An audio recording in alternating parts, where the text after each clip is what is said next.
जय गणेश। ओम नमो भगवते वासुदेवाय। 60 दिनों से ऊपर हम लोगों को घर में हो चुके हैं। सब तरफ चिंता ही चिंता है कि अब हमें क्या करना चाहिए।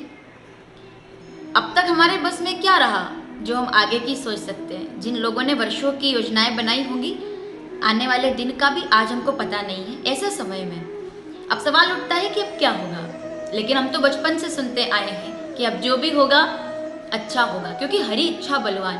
समय के आगे एक समय आने पर सभी को घुटने टेकने के लिए मजबूर होना पड़ता है। और प्रकृति ने, समय ने हम लोगों को भी उस उदाहरण से परिचित करा दिया है कि हमारी आने वाली पीढ़ी इस बात को बताएगी कि ऐसा समय भी आया था, ऐसा एक दौर था जब ये पूरी दुनिया रुक गई थी। एक दो देश की बात नहीं, पूरी दुनिया रुक गई थी।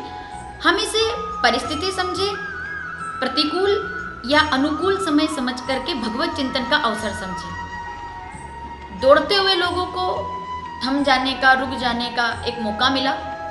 उसे हम दुर्भाग्य कहें या एक अवसर कहें, वो हम अपने अपने विचार पर यह निर्भर करता है। लेकिन पूरा विश्व इस समय चिंता में है कि अब क्या करना चाहिए। लेकिन भारत जगत गुरु है और जगत गुरु भारत की व्याख्या रही है, हमारा ये इतिहास रहा है, हमारी प्राचीनता रही है कि हमारे यहाँ सकारात्मकता सिखाई जाती है। हमने आग में भी बाग लगा देने जैसे उदाहरणों से इतिहास को, प्राचीनता को सुना है। और सनातन धर्मी सदैव इस बात में विश्वास रखता है कि यहाँ भगवान की मर्जी के अलावा एक पत्ता भी नहीं हिल सकता।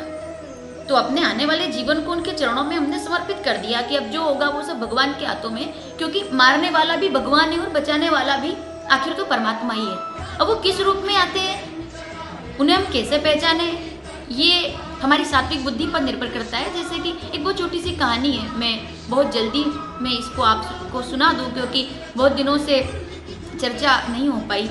और कथा तो हमारा स्वभाव है, इसे तो नहीं छोड़ा जा सकता।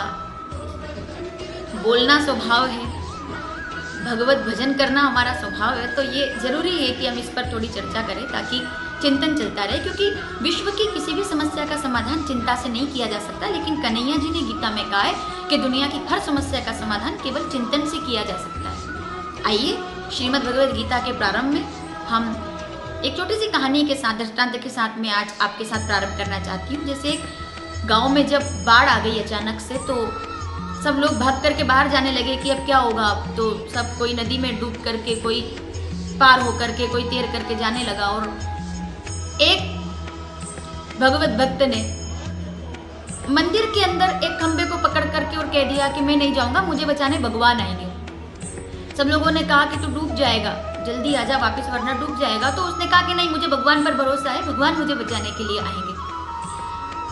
थोड़ी देर के बाद नाव में 4-5 लोग आए और उससे कहा कि चलो भाई तुम इसमें बैठ जाओ, तुम बच जाओगे, तुम बच सकते हो।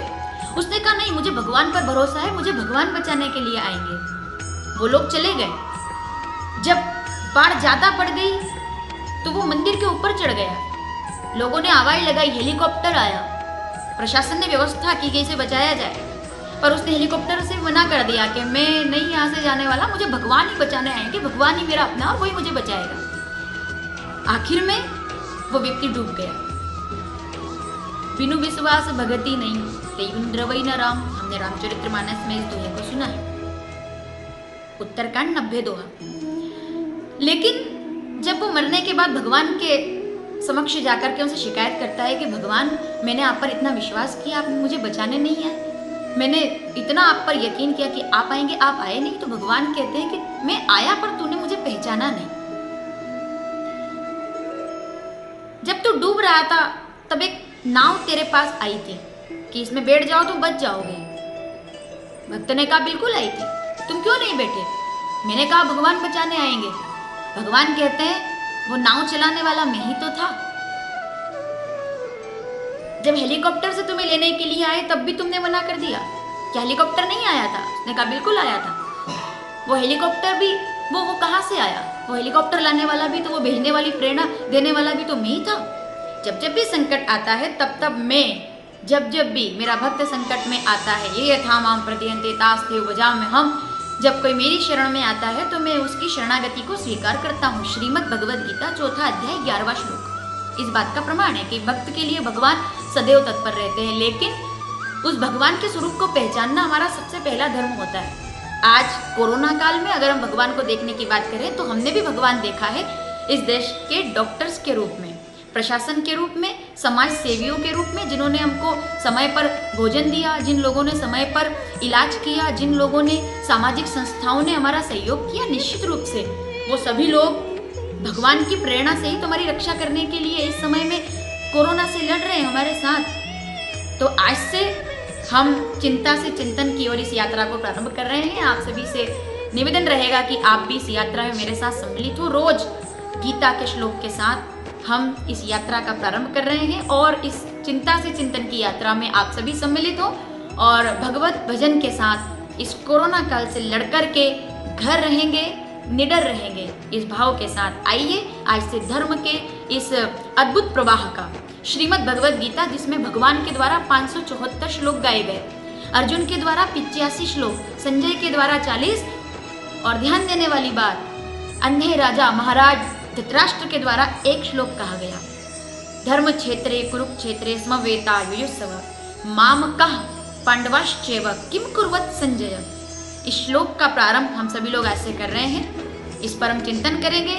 जरूरी नहीं कि श्लोक एक दिन में पूरा हो सके।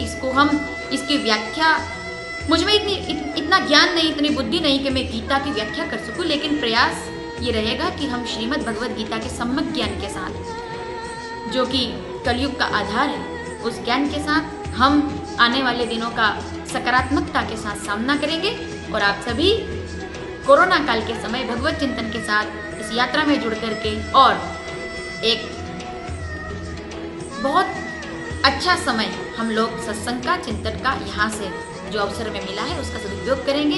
इसी मनोभाव के साथ आप सभी हरि भक्तों को मेरा जय गणेश, आप सभी के लिए शुभकामनाएं। तब तक के लिए घर रहें, निडर रहें, अपने और अपनों का ख्याल रखें। वंदे मातरम।